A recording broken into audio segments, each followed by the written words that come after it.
La Revolución Francesa. 1794. Prisión de Francis Conciergerie. Una fortaleza impenetrable a orillas del río Sena en París. Un lugar frío, húmedo e infestado de ratas, conocido como la antecámara de la muerte. En su interior, la voz de una joven nación está a punto de ser acallada. Con el pelo rapado y el cuello desnudo, Maximilien Robespierre está preparado para la cuchilla de la guillotina, para pagar el precio del desastre que dejó a su paso. La explosión de acontecimientos que constituyeron la Revolución Francesa. La Revolución Francesa es un momento extraordinario en el que la gente empieza a creer que puede rehacer casi toda la sociedad. No solo pueden cambiar la política, las instituciones, sino que a través de la acción política pueden cambiar también la propia naturaleza humana. La Revolución Francesa realmente constituye una encrucijada para el mundo moderno, porque todo empieza a tomar una dirección diferente. Nacida en plena era de la Ilustración, la Revolución fue testigo de cómo la tierra feudal le daba la espalda a la tradición aristócrata y trazaba un nuevo camino para el futuro. Hará temblar los cimientos de Europa y su impacto afectará al mundo entero. La Revolución Francesa es el acontecimiento más importante de la historia occidental. Hay avances como la Revolución Industrial, el capitalismo, pero en lo que se refiere a acontecimientos no se me ocurre ninguno más importante. Fue la revolución que más alteró las cosas, si consideramos que se deshizo de la Iglesia Católica, de la cristiandad, de la nobleza, del rey, de todo aquello que es tan fundamental antes del nacimiento del mundo moderno. La Revolución Francesa dará de comer a los pobres. Traerá la democracia a Francia y establecerá un nuevo orden en la sociedad. Pero el progreso tendrá un precio.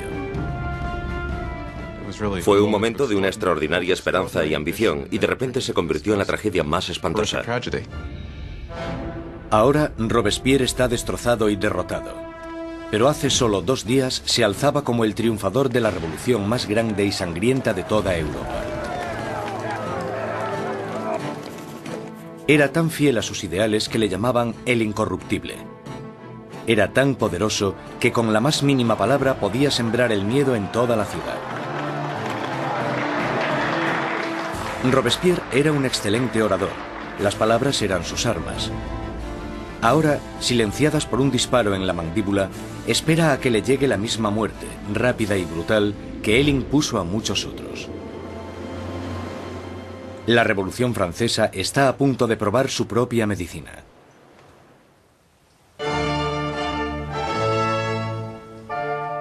En la primavera de 1770, nadie hubiese podido prever los turbulentos acontecimientos que estaban a punto de suceder. El Palacio de Versalles se llena de distinguidos miembros de la corte real. Acabado en 1682, Versalles fue la obra maestra del rey Luis XIV. Para poner cierta distancia entre él y sus súbditos, Luis XIV se trasladó fuera de la capital de Francia, a un pequeño pueblo a 19 kilómetros al este de París, donde ordenó la construcción del palacio más grandioso de toda Europa. Durante casi 100 años ha sido la residencia de la hasta ahora inquebrantable monarquía de la nación. Y hoy es testigo de una boda muy importante. El nieto del rey Luis XIV, el príncipe Louis Capet, el siguiente en la línea sucesoria al trono, está a punto de casarse.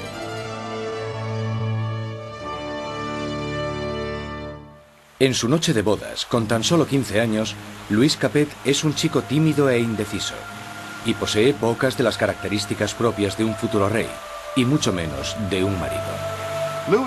Luis era regordete, tímido, un quinceañero totalmente incompetente, con ningún tipo de distinción. La amante de Luis XVI, Madame Dubarry, le describía como un chico gordo y maleducado. Básicamente, era poca cosa. A Luis XVI le resultaba muy difícil tomar decisiones. Siempre la última persona con la que hablase podía hacerle cambiar de opinión. Estas no son las cualidades que tendría que tener un líder. El matrimonio de Luis es una unión política entre la familia real austríaca, los Habsburgos y su propia familia, los Borbones. La boda simboliza el fin de una antigua rivalidad y el principio del establecimiento de nuevos lazos regionales. La futura esposa llega a Francia, una inocente y guapa chiquilla de 14 años. María Antonieta. María Antonieta es archiduquesa de Austria. Es la hija pequeña de la emperatriz María Teresa. Llega a Francia como parte de un acuerdo matrimonial con el que se produce una alteración de las alianzas debido a que por primera vez en la historia Francia y Austria se convierten en aliados más que en enemigos. María Antonieta llega a Francia como un símbolo político, pero como a toda adolescente, no le interesan los asuntos políticos. María Antonieta llega a Versalles siendo muy joven. No sabía mucho del país en el que estaba, no conocía sus costumbres y a la corte. Era una niña fuerte, muy vivaz, pero seguía siendo una niña. Cuando María Antonieta llega a Versalles, es solo una adolescente de 14 años, rubia con los ojos azules. Es guapa. Le gusta que la gente la considere atractiva y llega con la intención de conquistar a su marido y a su nueva familia.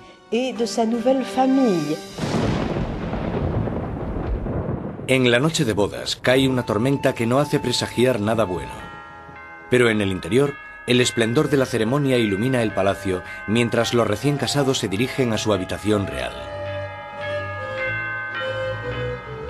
En una ceremonia que simbólicamente asegura la concepción de un heredero, los cortesanos del rey presencian el momento en que la joven pareja se mete en la cama de matrimonio por primera vez. La gente está encantada y se crean grandes expectativas. Pero una vez cerradas las cortinas, se ve claramente que no será tan fácil engendrar un heredero. Luis no solo no estaba interesado en gobernar, Luis tampoco lo estaba en amar. Y las primeras noches no le hizo mucho caso a su mujer, ni por extensión a su matrimonio. Pasarán años antes de que se produzca la consumación del matrimonio. La ausencia de un heredero pronto hará que surjan rumores en todo el país que continuarán persiguiendo a la pareja en los años venideros. La gran fiesta de la boda continúa durante varios días en Versalles, pero más allá de las puertas de palacio no hay casi ningún motivo de celebración. Años de mala administración por parte de la monarquía han llevado a los franceses a pasar penurias y hambre. Casi una década antes, el rey Luis XV había perdido una guerra de 7 años, luchando contra Inglaterra por América del Norte. El desafortunado conflicto casi arruina a Francia, dejándola sin dinero y sin prestigio. Las arcas del Estado estaban casi vacías. Sin embargo, su población aumentaba día tras día. Con enfermedades como la peste totalmente erradicadas, pocos morían, pero muchos pasaban hambre. En el siglo XVIII, la población de Francia aumentó de 20 a 26 millones tras haber crecido solo 1 millón en los 2 siglos anteriores. Esto causó una gran tensión generalizada y un nerviosismo en la gente. 4 años después de la boda real, el abuelo del príncipe Luis pierde su última batalla, contra la viruela. Muere Luis XV, un rey derrotado e impopular, dejando atrás a un país al borde del caos. En una espléndida ceremonia, el joven príncipe Luis hereda el trono y es coronado como Luis XVI. A pesar de la grandeza de su coronación, Luis XVI es totalmente consciente de que no está en absoluto preparado para ejercer de rey. Cuando muere el abuelo de Luis XVI y queda claro quién heredará el trono, él les dice que no sabe qué tiene que hacer, que se siente como si el mundo se le hubiese caído encima. A pesar de haber tenido una educación enfocada a su futuro reinado, no se siente preparado. Con un reino en crisis, Luis XVI es el peor hombre para estar al mando. El rey de 20 años reza: protege, Señor, a aquellos que reinan demasiado jóvenes. Instalados en los aposentos reales de Versalles, Luis XVI y María Antonieta empiezan su nueva vida como jóvenes monarcas. Aunque solo a 19 kilómetros, en París, está surgiendo una nueva era. Una era que entra en colisión directa con la monarquía en sí. Es la peligrosa nueva era de las ideas, la era de la Ilustración.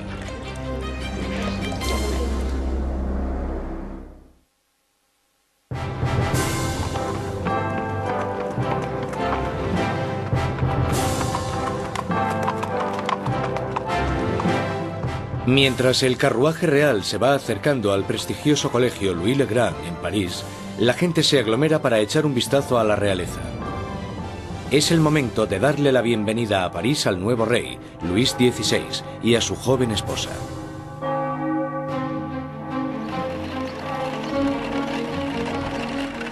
Y a la cabeza del comité de bienvenida está un prometedor estudiante de Derecho, el joven Maximilien Robespierre. Cuando Robespierre era niño, el rey visitó su colegio y Robespierre le leyó un discurso en latín. Así que, en realidad, habló con Luis XVI cuando él era solo un adolescente. Cuando Robespierre recita su monólogo en latín, el rey casi ni se fija en el niño. Pero años después, sus destinos les unirán otra vez en circunstancias muy diferentes, mucho más dramáticas. Fue uno de estos rituales habituales en los colegios, y por supuesto es totalmente irónico porque allí estaba el joven Robespierre leyendo este discurso en honor al hombre que más tarde matará.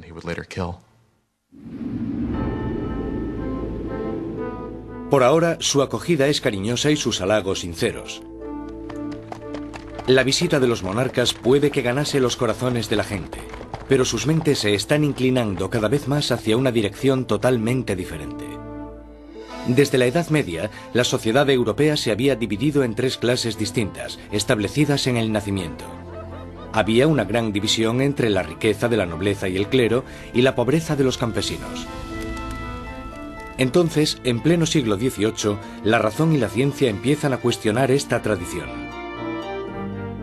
Envuelto por una corriente de innovación y nueva literatura, París es ahora el centro filosófico del mundo. La ciudad es invadida por nuevas corrientes de conocimiento, se abren nuevas posibilidades. Es la era de la Ilustración.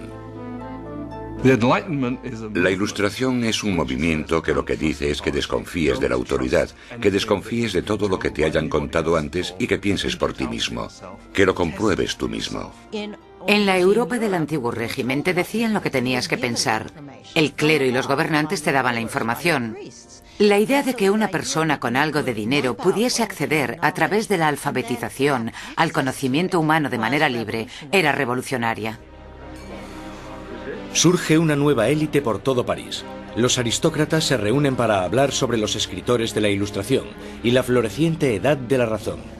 Voltaire, Rousseau. Nuevas voces se alzan a favor de la libertad, del control del propio destino y, sobre todo, de la igualdad. La pasión por esta nueva literatura se desata sobre todo en las clases altas. Pero mientras las ideas de la Ilustración van adentrándose en otros estratos de la sociedad, la lucha por la igualdad empezará a amenazar el estilo de vida aristocrático. Es una amenaza porque acabarán cuestionándose por qué los aristócratas son los que tienen privilegios. Se preguntan por qué el mundo está dividido de esta manera. ¿No podemos cambiarlo para que sea un mundo mejor? ¿El progreso no es posible? Esto hará que vaya perdiendo fuerza la idea de que la monarquía, la aristocracia y la jerarquía son algo natural. Para ver aplicadas las ideas de la Ilustración, solo había que echar un vistazo al otro lado del Atlántico, donde los americanos luchaban por independizarse del antiguo enemigo de Francia, Inglaterra. El joven rey Luis quiere vengarse de las derrotas de su abuelo en la guerra y ve su oportunidad en la guerra de la independencia americana. Luis confía a la causa un total de 2.000 millones de libras, lo suficiente para alimentar y dar cobijo a 7 millones de ciudadanos franceses durante un año. La inversión marcará el inicio de un colapso económico en Francia. América lleva a Francia a la bancarrota porque para luchar en esta guerra, los franceses tienen que recaudar una enorme cantidad de dinero. Esto lleva a la monarquía francesa a endeudarse para poder luchar en la guerra de la independencia americana. Y es un elemento crucial en la situación financiera de la monarquía francesa. Mientras Luis XVI manda dinero y tropas al otro lado del Atlántico, María Antonieta se ocupa de generar sus propias deudas. La vida en Versalles es una interminable rutina de rituales arcaicos y formalismos. Hay ceremonias para cuando el rey y la reina se levantan, para cuando se visten, para cuando comen, para cuando se van a la cama. Para entretenerse en medio de la monotonía de estos rituales, María Antonieta preside extravagantes desfiles de moda. María estaba obsesionada con una moda ridícula, sobre todo con esos recogidos tipo torre de varios centímetros de altura y que llevaban horas y horas de elaboración y en los que metían todo tipo de ornamentos y frutas. A muchos les parecían una obscenidad. Acabaron representando todos los problemas de ella, de Versalles y a esa cultura. Aparte de esta moda extravagante, María Antonieta se entretiene con los cotilleos de la corte, haciendo apuestas y representando obras de teatro. Cuando empieza a acumular deudas, le ponen el nombre de Madame Déficit. A María le ponen el nombre de Madame Déficit, ya que el país está sumido en un caos económico, y ella sigue gastando en vestidos, joyas y zapatos como si nada. Ella era la Imelda Marcos de su época. De todas las deudas que tiene la reina, la más grande es la que tiene con su país. Un heredero a la corona. En los 7 años que llevan casados, Luis XVI y María Antonieta aún no han concebido un hijo. Ella se encuentra en una situación cada vez más humillante. El trabajo de la reina es darle un heredero varón al trono francés. Y en esa época la gente la criticaba y estaba desilusionada. Decían que el rey nunca se debería haber casado con esa archiduquesa austriaca, porque ahora ni siquiera podía darle un heredero al trono. María Antonieta se encuentra en una situación desesperada. El apetito de Luis por la comida es incuestionable, pero el sexual está claro que no entra dentro del menú. María Teresa, la madre de María Antonieta, se cuestionaba: si una mujer tan guapa como mi hija no puede hacerle funcionar, ¿qué es lo que pasa? Luis XVI y su joven esposa María Antonieta no fueron capaces de concebir un hijo durante 7 años, y esto deslucirá el principio de su reinado. De sobra era conocida su afición de cerrajero. Había un montón de canciones sobre Luis el cerrajero, al que le costaba encontrar el agujero donde meter la llave. El desinterés de Luis XVI por el sexo es visto como una falta de hombría. Después de años de frustración y depresión por parte de la corte, al rey se le diagnostica una enfermedad curable llamada fimosis. Luis tenía una deformidad que hacía que la excitación sexual fuese extremadamente dolorosa, y por tanto no hubo consumación del matrimonio hasta que una operación quirúrgica lo corrigió, pero le aterraba operarse y le llevó años decidirse a hacerlo. Y cuando al final se operó, ¡voilà! Después de una simple operación, la pareja pudo tener su primer bebé, María Teresa. Pero no es fácil reparar el daño que se le ha hecho a la imagen de María Antonieta durante años. Desde principios de 1780, las calumnias habían circulado por todo el país, sátiras pornográficas del rey y de la reina, folletos obscenos que se reían de la impotencia de Luis XVI y retrataban a la reina como una ramera promiscua en una corte pervertida y decadente. Cuando la situación en el campo empeora, la opinión de la gente sobre la monarquía empieza a cambiar. Se producen muchas malas cosechas y la inflación aumenta el precio de la harina, llevando a la escasez de la parte esencial de la dieta francesa, el pan.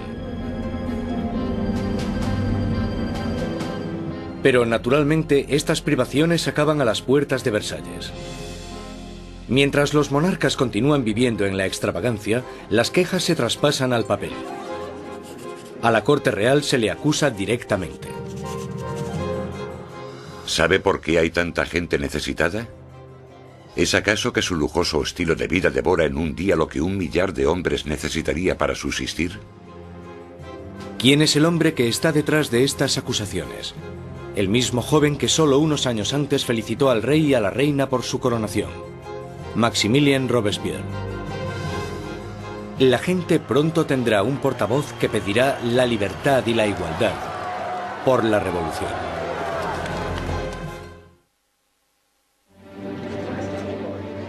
A finales del 1700, Versalles es un oasis de extravagancia, rodeado de una tierra desesperada. Y con un rey inseguro al mando, Francia está trazándose su camino al desastre. Después de 19 años de matrimonio, Luis tenía 4 hijos. Aún así, como rey sigue siendo impotente. En un intento por demostrar su liderazgo, Luis se mete a hacer reformas financieras. pero su equivocada manera de manejar las finanzas carga a los pobres con muchos impuestos, mientras la nobleza no paga casi nada. Con la economía por los suelos y la gente cada vez más inquieta, parece que incluso Dios está enfadado, golpeando a Francia con el invierno más frío de los últimos 90 años. Si alguna vez hubo intervención divina para empeorar la situación, seguro que fue en el verano de 1788 y la primavera de 1789. En el verano de 1788 había una creciente crisis política desarrollándose en un momento de seria escasez de comida. En 1788, para los franceses, la harina era la esencia de la vida. El pan, su medida de subsistencia. La mayoría de la gente en Francia comía casi 1 kilo de pan al día. El pan era esencial y su subida de precio la notó todo el mundo. Si el precio se doblaba, tenías problemas. Bajo la mala financiación de Luis XVI, el precio de la harina se disparó. Las escasas provisiones se estaban agotando y el precio de una rebanada de pan pronto igualó al sueldo de un mes. El hambre se convirtió en rabia. Surgen disturbios por toda Francia. Se atacan casas. Se roban panaderías. Y los panaderos, acusados de guardar pan, son linchados allí mismo.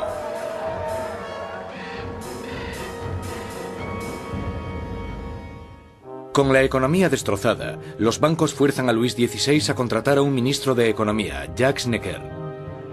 Necker, un pensador progresista, es popular entre la gente de una manera que Luis XVI solo puede envidiar. Durante la primavera del 89, Jacques Necker fue, sin lugar a dudas, el ministro más popular, porque saltó a la luz pública por sus escritos sobre el deber del gobierno de asegurarse de que haya pan y grano suficiente para todos. Con la nación en crisis fiscal, Necker insta a Luis XVI a convocar una reunión con el tradicional cuerpo representativo del reino, los Estados Generales. Es la primera vez en 175 años que se reúne a estos representantes. Políticamente, Francia estaba organizada en los llamados 3 estados. El primero era el del clero, el segundo el de la nobleza y el tercero el de todos los demás. Y según los cálculos contemporáneos, los primeros 2 estados los formaban el 3% de la población y el tercer estado el 97%. Mucha gente pensaba que era muy injusto que este tercer estado, que era la mayoría de la población, tuviese solo 1/3 de los diputados. Consideraban injusto que el Parlamento tuviese 3 cámaras y que las 2 cámaras, la de la nobleza y la del clero, pudieran siempre anular la votación de la plebe. 4 de mayo de 1789. Un destacado joven abogado y político llega a Versalles. Maximilien Robespierre viene a presentarse ante los Estados Generales como diputado, para ser la voz que pida justicia para la gente que él representa, el tercer estado. Robespierre era un huérfano provinciano que había destacado académicamente con la obtención de una prestigiosa beca, convirtiéndose en un orador elocuente. Un mojigato en apariencia, pero con las ideas muy claras. Cuando volvió a su casa, al pequeño pueblo de Arras, las ideas de la Ilustración que había absorbido en los salones de París tuvieron a un poderoso defensor porque se convirtió en el abogado de los oprimidos de su pueblo natal. Cuando volvió a Arras y empezó a ejercer de abogado, leyó mucho sobre la Ilustración, y cuando Robespierre ejerció de abogado en Arras, intentó utilizar esas ideas en los casos que él estaba defendiendo. Robespierre y sus compañeros pedían que la nobleza y el clero pagasen sus impuestos. Pero Luis XVI se siente cada vez más amenazado por el creciente radicalismo del tercer estado. Entonces, el 20 de junio, después de 6 semanas de estancamiento, los diputados se dan cuenta de que están siendo silenciados. El 20 de junio, cuando los diputados llegan a la reunión y encuentran las puertas cerradas, sospechan de un complot. Van a la sala, que era lo que nosotros llamamos la sala de juego de pelota, pero que en realidad era un frontón, se reúnen y juran que no dejarán de reunirse hasta que tengan una nueva constitución. Los diputados deciden constituirse en una nueva Asamblea Nacional y ser los verdaderos representantes del pueblo de Francia.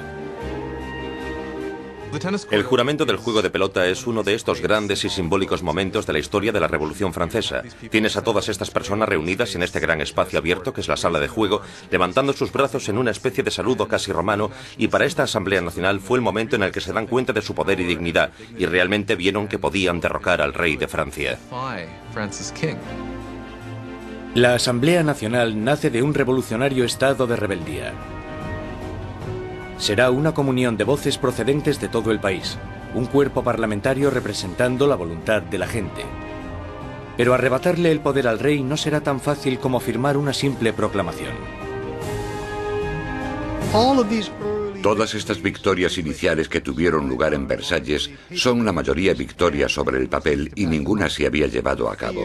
Cuanto más nos vamos acercando a julio de 1789, más miedo tienen los diputados de Versalles de que el rey esté reuniendo al ejército para derrocarles.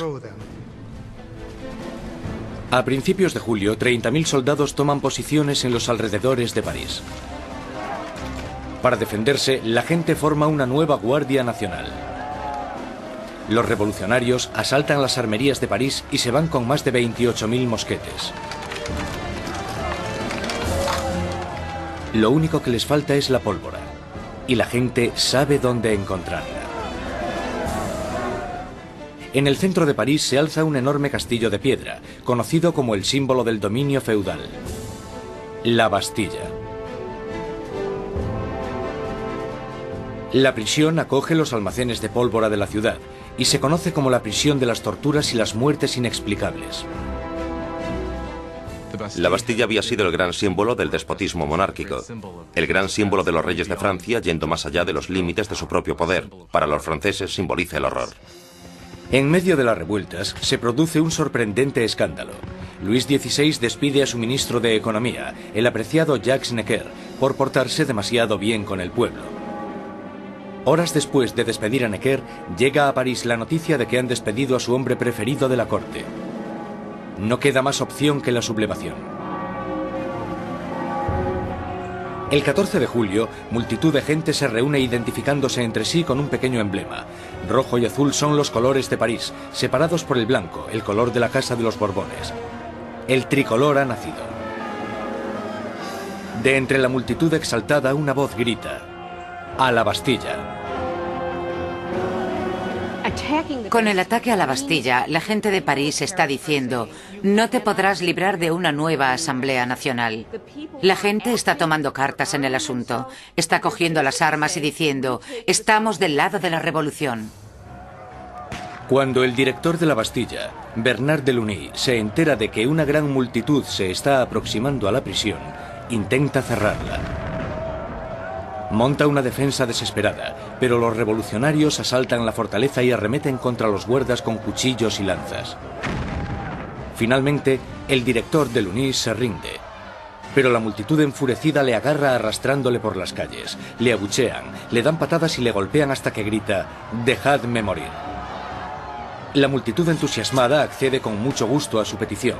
Le apuñalan, le disparan y nace una revolucionaria tradición. Su cabeza decapitada desfila por las calles clavada en una lanza.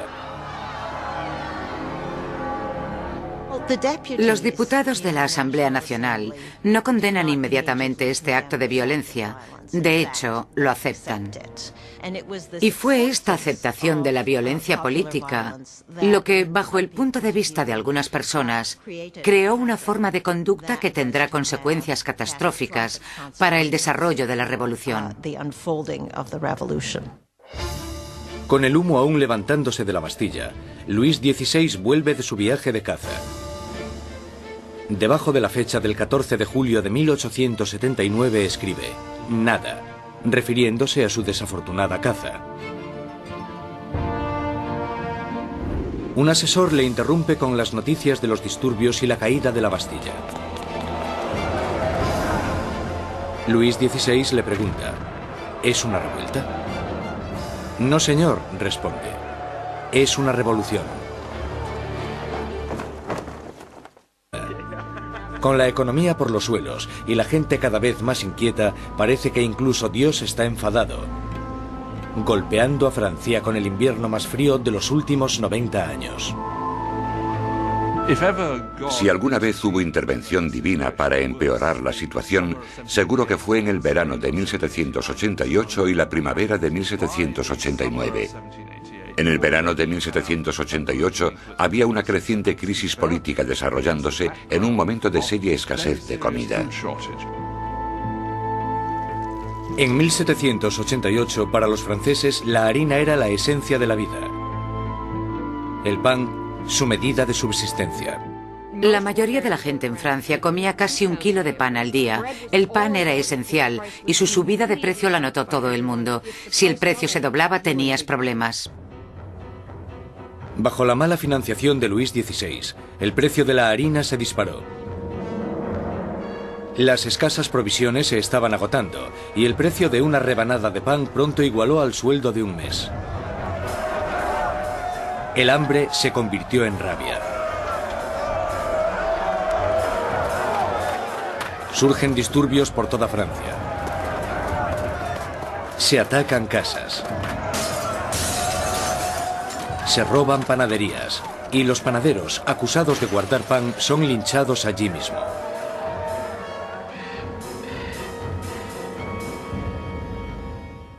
Con la economía destrozada, los bancos fuerzan a Luis XVI a contratar a un ministro de Economía, Jacques Necker. Necker, un pensador progresista, es popular entre la gente de una manera que Luis XVI solo puede envidiar. Durante la primavera del 89, Jacques Necker fue, sin lugar a dudas, el ministro más popular, porque saltó a la luz pública por sus escritos sobre el deber del gobierno de asegurarse de que haya pan y grano suficiente para todos. Con la nación en crisis fiscal, Necker insta a Luis XVI a convocar una reunión con el tradicional cuerpo representativo del reino, los Estados Generales. Es la primera vez en 175 años que se reúne a estos representantes. Políticamente, Francia estaba organizada en los llamados 3 estados. El primero era el del clero, el segundo el de la nobleza y el tercero el de todos los demás. Y según los cálculos contemporáneos, los primeros 2 estados los formaban el 3% de la población y el tercer estado el 97%.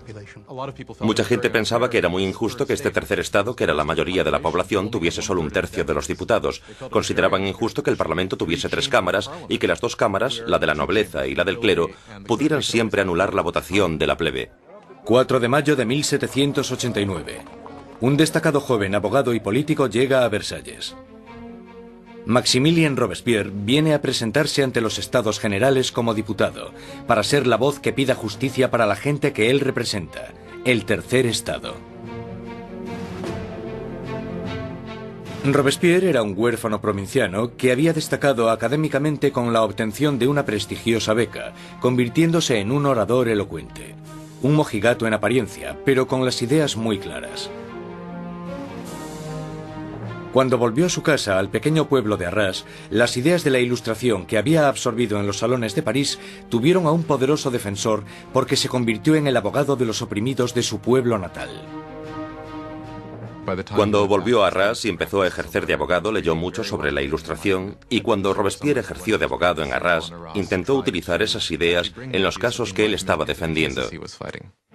Robespierre y sus compañeros pedían que la nobleza y el clero pagasen sus impuestos. Pero Luis XVI se siente cada vez más amenazado por el creciente radicalismo del tercer estado. Entonces, el 20 de junio, después de 6 semanas de estancamiento, los diputados se dan cuenta de que están siendo silenciados. El 20 de junio, cuando los diputados llegan a la reunión y encuentran las puertas cerradas, sospechan de un complot. Van a la sala, que era lo que nosotros llamamos la sala de juego de pelota, pero que en realidad era un frontón, se reúnen y juran que no dejarán de reunirse hasta que tengan una nueva constitución. Los diputados deciden constituirse en una nueva Asamblea Nacional y ser los verdaderos representantes del pueblo de Francia. El juramento del juego de pelota es uno de estos grandes y simbólicos momentos de la historia de la Revolución Francesa. Tienes a todas estas personas reunidas en este gran espacio abierto que es la sala de juego, levantando sus brazos en una especie de saludo casi romano, y para esta Asamblea Nacional fue el momento en el que se dan cuenta de su poder.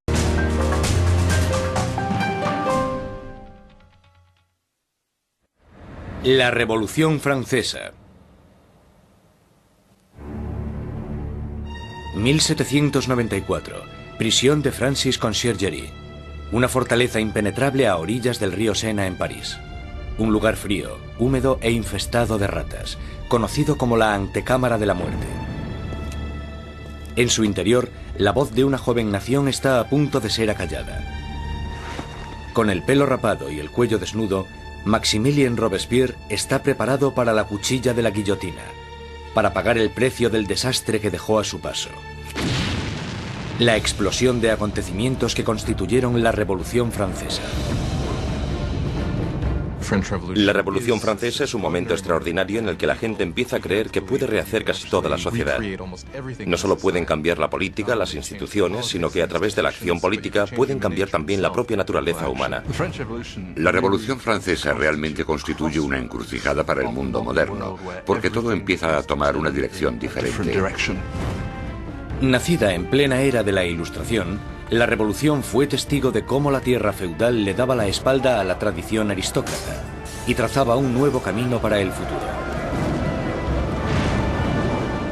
Hará temblar los cimientos de Europa y su impacto afectará al mundo entero. La Revolución Francesa es el acontecimiento más importante de la historia occidental. Hay avances como la Revolución Industrial, el capitalismo, pero en lo que se refiere a acontecimientos no se me ocurre ninguno más importante. Fue la revolución que más alteró las cosas, si consideramos que se deshizo de la Iglesia Católica, de la cristiandad, de la nobleza, del rey, de todo aquello que es tan fundamental antes del nacimiento del mundo moderno. La Revolución Francesa dará de comer a los pobres, traerá la democracia a Francia y establecerá un nuevo orden en la sociedad. Pero el progreso tendrá un precio. Fue un momento de una extraordinaria esperanza y ambición, y de repente se convirtió en la tragedia más espantosa. Ahora Robespierre está destrozado y derrotado. Pero hace solo 2 días se alzaba como el triunfador de la revolución más grande y sangrienta de toda Europa. Era tan fiel a sus ideales que le llamaban el incorruptible. Era tan poderoso que con la más mínima palabra podía sembrar el miedo en toda la ciudad. Robespierre era un excelente orador. Las palabras eran sus armas. Ahora, silenciadas por un disparo en la mandíbula, espera a que le llegue la misma muerte, rápida y brutal, que él impuso a muchos otros. La Revolución Francesa está a punto de probar su propia medicina.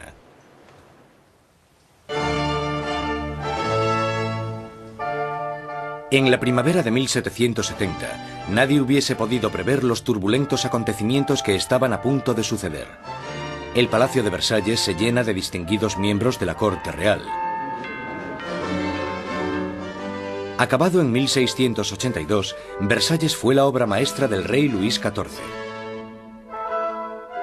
Para poner cierta distancia entre él y sus súbditos, Luis XIV se trasladó fuera de la capital de Francia, a un pequeño pueblo a 19 kilómetros al este de París, donde ordenó la construcción del palacio más grandioso de toda Europa. Durante casi 100 años ha sido la residencia de la hasta ahora inquebrantable monarquía de la nación. Y hoy es testigo de una boda muy importante. El nieto del rey Luis XIV, el príncipe Louis Capet, el siguiente en la línea sucesoria al trono, está a punto de casarse.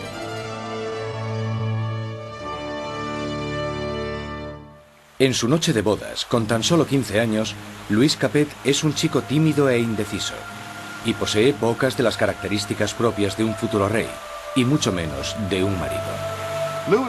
Luis era regordete, tímido, un quinceañero totalmente incompetente, con ningún tipo de distinción. La amante de Luis XVI, Madame Dubarry, le describía como un chico gordo y maleducado. Básicamente, era poca cosa. A Luis XVI le resultaba muy difícil tomar decisiones. Siempre la última persona con la que hablase podía hacerle cambiar de opinión. Estas no son las cualidades que tendría que tener un líder. El matrimonio de Luis es una unión política entre la familia real austríaca, los Habsburgos y su propia familia, los Borbones. La boda simboliza el fin de una antigua rivalidad y el principio del establecimiento de nuevos lazos regionales. sobre todo con esos recogidos tipo torre de varios centímetros de altura y que llevaban horas y horas de elaboración y en los que metían todo tipo de ornamentos y frutas.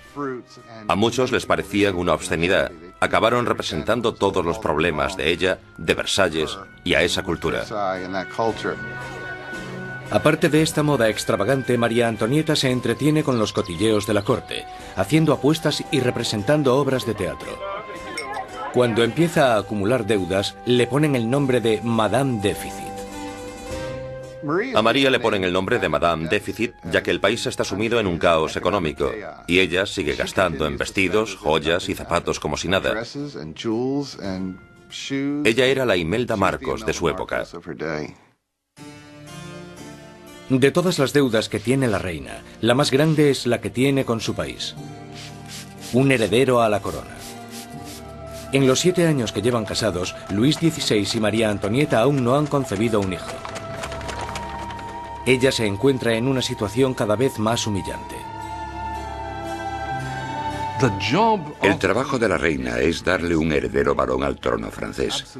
Y en esa época la gente la criticaba y estaba desilusionada. Decían que el rey nunca se debería haber casado con esa archiduquesa austriaca, porque ahora ni siquiera podía darle un heredero al trono. María Antonieta se encuentra en una situación desesperada. El apetito de Luis por la comida es incuestionable, pero el sexual está claro que no entra dentro del menú. María Teresa, la madre de María Antonieta, se cuestionaba: si una mujer tan guapa como mi hija no puede hacerle funcionar, ¿qué es lo que pasa? Luis XVI y su joven esposa María Antonieta no fueron capaces de concebir un hijo durante 7 años, y esto deslucirá el principio de su reinado. De sobra era conocida su afición de cerrajero. Había un montón de canciones sobre Luis el cerrajero, al que le costaba encontrar el agujero donde meter la llave. El desinterés de Luis XVI por el sexo es visto como una falta de hombría.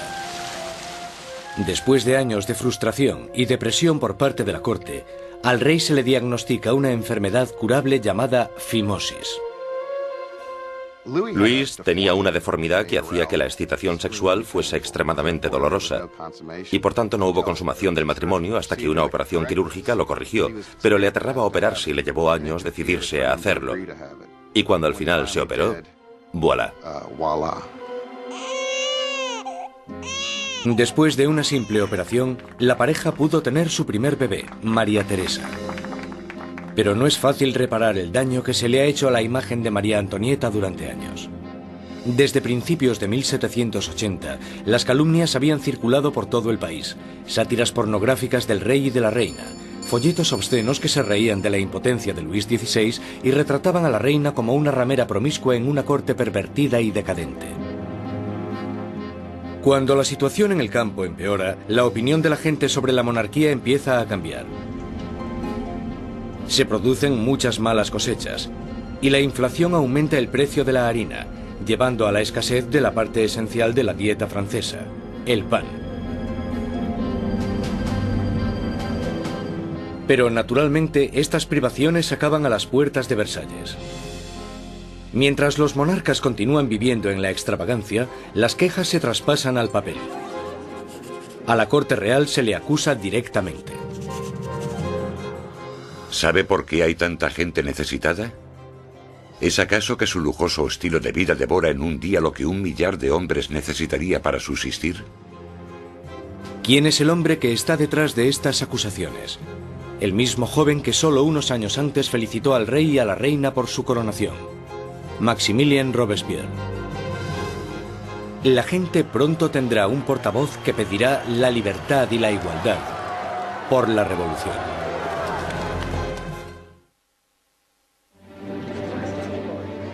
A finales del 1700, Versalles es un oasis de extravagancia, rodeado de una tierra desesperada. Y con un rey inseguro al mando, Francia está trazándose su camino al desastre. Después de 19 años de matrimonio, Luis tenía 4 hijos. Aún así, como rey sigue siendo impotente. En un intento por demostrar su liderazgo, Luis se mete a hacer reformas financieras.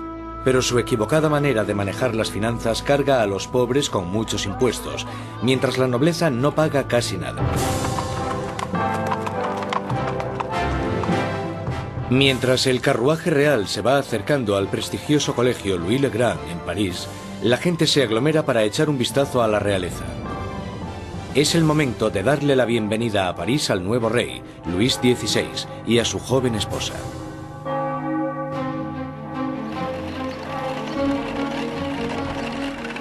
Y a la cabeza del comité de bienvenida está un prometedor estudiante de Derecho, el joven Maximilien Robespierre. Cuando Robespierre era niño, el rey visitó su colegio y Robespierre le leyó un discurso en latín. Así que, en realidad, habló con Luis XVI cuando él era solo un adolescente. Cuando Robespierre recita su monólogo en latín, el rey casi ni se fija en el niño. Pero años después, sus destinos les unirán otra vez en circunstancias muy diferentes, mucho más dramáticas. Fue uno de estos rituales habituales en los colegios, y por supuesto es totalmente irónico porque allí estaba el joven Robespierre leyendo este discurso en honor al hombre que más tarde matará.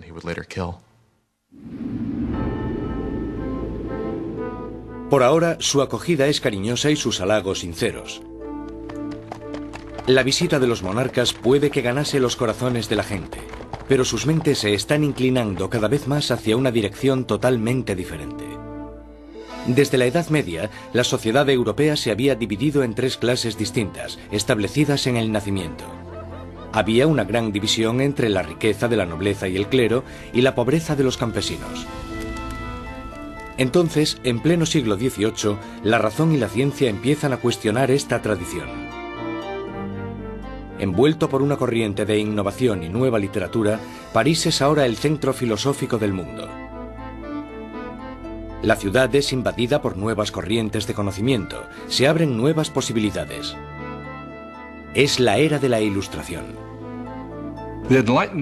La Ilustración es un movimiento que lo que dice es que desconfíes de la autoridad, que desconfíes de todo lo que te hayan contado antes y que pienses por ti mismo, que lo compruebes tú mismo.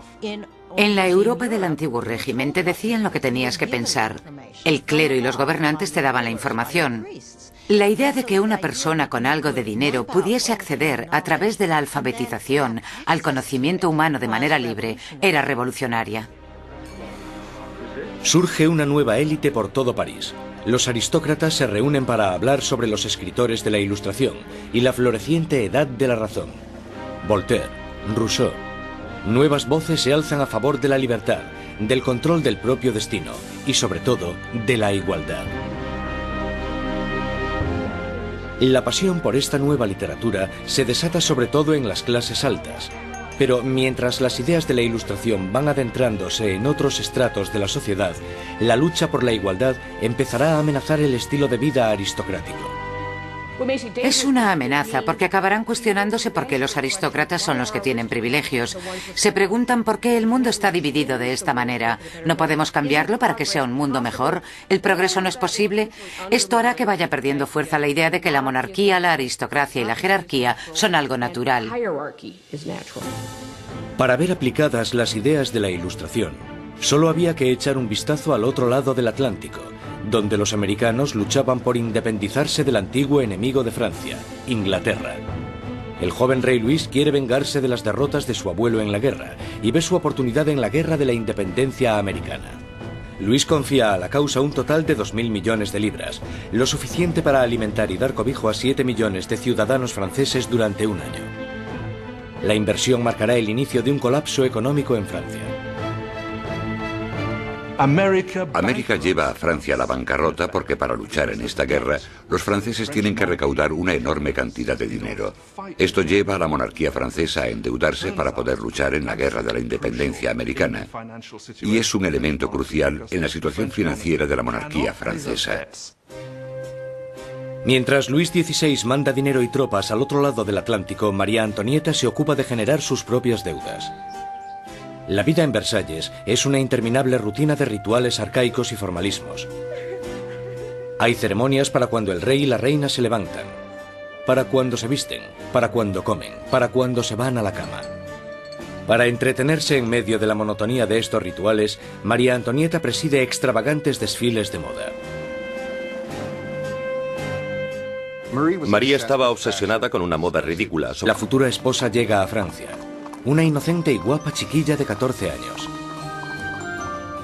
María Antonieta. María Antonieta es archiduquesa de Austria. Es la hija pequeña de la emperatriz María Teresa.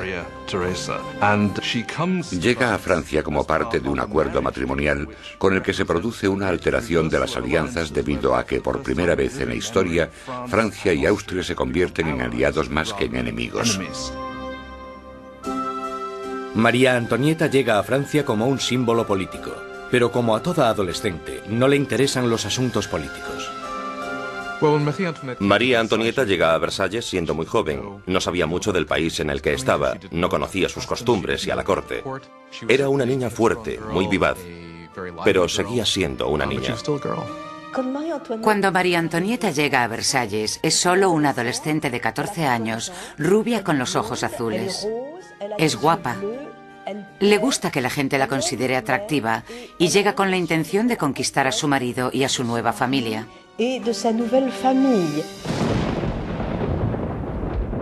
En la noche de bodas cae una tormenta que no hace presagiar nada bueno. Pero en el interior, el esplendor de la ceremonia ilumina el palacio mientras los recién casados se dirigen a su habitación real. En una ceremonia que simbólicamente asegura la concepción de un heredero, los cortesanos del rey presencian el momento en que la joven pareja se mete en la cama de matrimonio por primera vez. La gente está encantada y se crean grandes expectativas. Pero una vez cerradas las cortinas, se ve claramente que no será tan fácil engendrar un heredero. Luis no solo no estaba interesado en gobernar, Luis tampoco lo estaba en amar. Y las primeras noches no le hizo mucho caso a su mujer, ni por extensión a su matrimonio. Pasarán años antes de que se produzca la consumación del matrimonio. La ausencia de un heredero pronto hará que surjan rumores en todo el país que continuarán persiguiendo a la pareja en los años venideros. La gran fiesta de la boda continúa durante varios días en Versalles, pero más allá de las puertas de palacio no hay casi ningún motivo de celebración. Años de mala administración por parte de la monarquía han llevado a los franceses a pasar penurias y hambre. Casi una década antes, el rey Luis XV había perdido una guerra de 7 años, luchando contra Inglaterra por América del Norte. El desafortunado conflicto casi arruina a Francia, dejándola sin dinero y sin prestigio. Las arcas del Estado estaban casi vacías. Sin embargo, su población aumentaba día tras día. Con enfermedades como la peste totalmente erradicadas, pocos morían, pero muchos pasaban hambre. En el siglo XVIII, la población de Francia aumentó de 20 a 26 millones tras haber crecido solo 1 millón en los 2 siglos anteriores.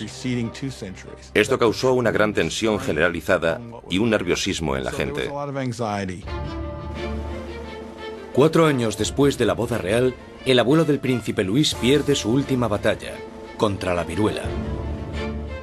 Muere Luis XV, un rey derrotado e impopular, dejando atrás a un país al borde del caos. En una espléndida ceremonia, el joven príncipe Luis hereda el trono y es coronado como Luis XVI. A pesar de la grandeza de su coronación, Luis XVI es totalmente consciente de que no está en absoluto preparado para ejercer de rey.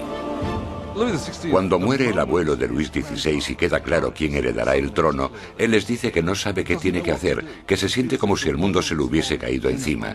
A pesar de haber tenido una educación enfocada a su futuro reinado, no se siente preparado.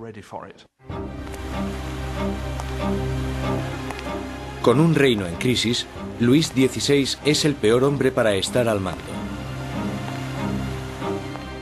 El rey de 20 años reza: protege, Señor, a aquellos que reinan demasiado jóvenes. Instalados en los aposentos reales de Versalles, Luis XVI y María Antonieta empiezan su nueva vida como jóvenes monarcas. Aunque solo a 19 kilómetros, en París, está surgiendo una nueva era.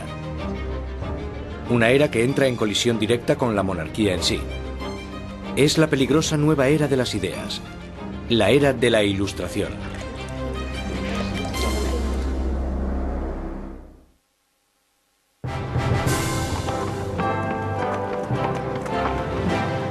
De la emperatriz María Teresa.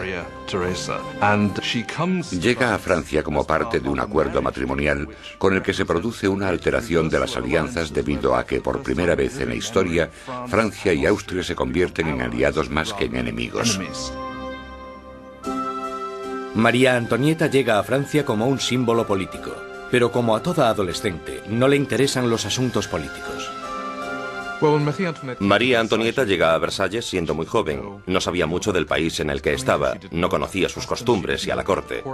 Era una niña fuerte, muy vivaz, pero seguía siendo una niña. Cuando María Antonieta llega a Versalles, es solo una adolescente de 14 años, rubia con los ojos azules. Es guapa. Le gusta que la gente la considere atractiva y llega con la intención de conquistar a su marido y a su nueva familia. En la noche de bodas cae una tormenta que no hace presagiar nada bueno. Pero en el interior, el esplendor de la ceremonia ilumina el palacio mientras los recién casados se dirigen a su habitación real. En una ceremonia que simbólicamente asegura la concepción de un heredero, los cortesanos del rey presencian el momento en que la joven pareja se mete en la cama de matrimonio por primera vez. La gente está encantada y se crean grandes expectativas. Pero una vez cerradas las cortinas, se ve claramente que no será tan fácil engendrar un heredero. Luis no solo no estaba interesado en gobernar, Luis tampoco lo estaba en amar. Y las primeras noches no le hizo mucho que se deshizo de la Iglesia Católica, de la cristiandad, de la nobleza, del rey, de todo aquello que es tan fundamental antes del nacimiento del mundo moderno. La Revolución Francesa dará de comer a los pobres. Traerá la democracia a Francia y establecerá un nuevo orden en la sociedad. Pero el progreso tendrá un precio. Fue un momento de una extraordinaria esperanza y ambición, y de repente se convirtió en la tragedia más espantosa. Ahora Robespierre está destrozado y derrotado. Pero hace solo 2 días se alzaba como el triunfador de la revolución más grande y sangrienta de toda Europa. Era tan fiel a sus ideales que le llamaban el incorruptible. Era tan poderoso que con la más mínima palabra podía sembrar el miedo en toda la ciudad. Robespierre era un excelente orador. Las palabras eran sus armas. Ahora, silenciadas por un disparo en la mandíbula, espera a que le llegue la misma muerte, rápida y brutal, que él impuso a muchos otros. La Revolución Francesa está a punto de probar su propia medicina.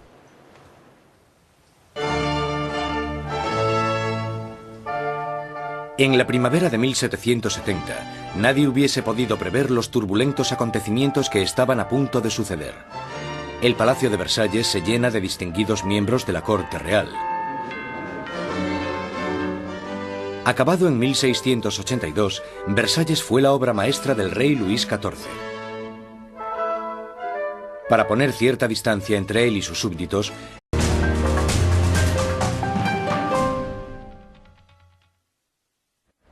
la Revolución Francesa.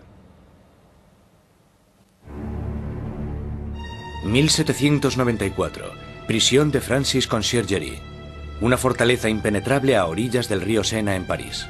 Un lugar frío, húmedo e infestado de ratas, conocido como la antecámara de la muerte. En su interior, la voz de una joven nación está a punto de ser acallada. Con el pelo rapado y el cuello desnudo, Maximilien Robespierre está preparado para la cuchilla de la guillotina, para pagar el precio del desastre que dejó a su paso. La explosión de acontecimientos que constituyeron la Revolución Francesa. La Revolución Francesa es un momento extraordinario en el que la gente empieza a creer que puede rehacer casi toda la sociedad. No solo pueden cambiar la política, las instituciones, sino que a través de la acción política pueden cambiar también la propia naturaleza humana. La Revolución Francesa realmente constituye una encrucijada para el mundo moderno, porque todo empieza a tomar una dirección diferente. Nacida en plena era de la Ilustración, la Revolución fue testigo de cómo la tierra feudal le daba la espalda a la tradición aristócrata y trazaba un nuevo camino para el futuro. Hará temblar los cimientos de Europa y su impacto afectará al mundo entero. La Revolución Francesa es el acontecimiento más importante de la historia occidental. Hay avances como la Revolución Industrial, el capitalismo, pero en lo que se refiere a acontecimientos no se me ocurre ninguno más importante. Fue la revolución que más alteró las cosas, si consideramos que... Luis XIV se trasladó fuera de la capital de Francia, a un pequeño pueblo a 19 kilómetros al este de París, donde ordenó la construcción del palacio más grandioso de toda Europa. Durante casi 100 años ha sido la residencia de la hasta ahora inquebrantable monarquía de la nación. Y hoy es testigo de una boda muy importante. El nieto del rey Luis XIV, el príncipe Louis Capet, el siguiente en la línea sucesoria al trono, está a punto de casarse.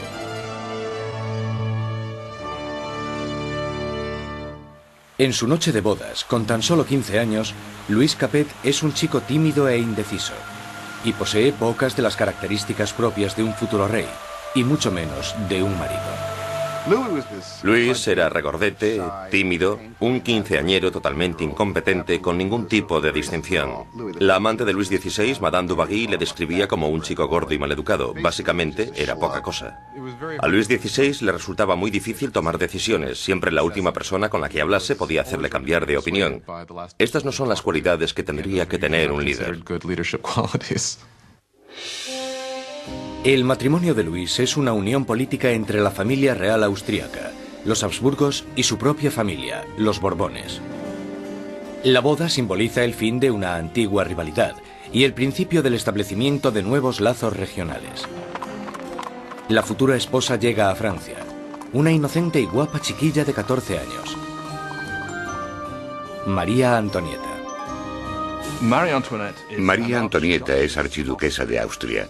Es la hija pequeña Caso a su mujer, ni por extensión a su matrimonio. Pasarán años antes de que se produzca la consumación del matrimonio.